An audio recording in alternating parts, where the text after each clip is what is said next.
Hi, today I am going to explain about my waterproof solution. The materials we need to this project: a container, a paint stick, silicone, paint thinner and paintbrush. First, we must pour the paint thinner into your container. Then add some 100% clear silicone caulking.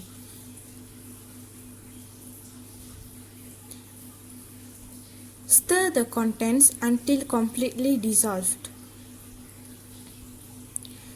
Paint the solution onto your chosen object. I am choosing my school shoe, covering it completely in the solution. Allow the object to dry before exposing it to the water. Now let's go and check it whether it's waterproof or not. Yeah, my solution is working. You can see that my shoes are not getting wet in water. When I wipe my shoes with the tissues, the water gone away. So now my shoes are waterproof. Please like, share and subscribe this video. Thank you.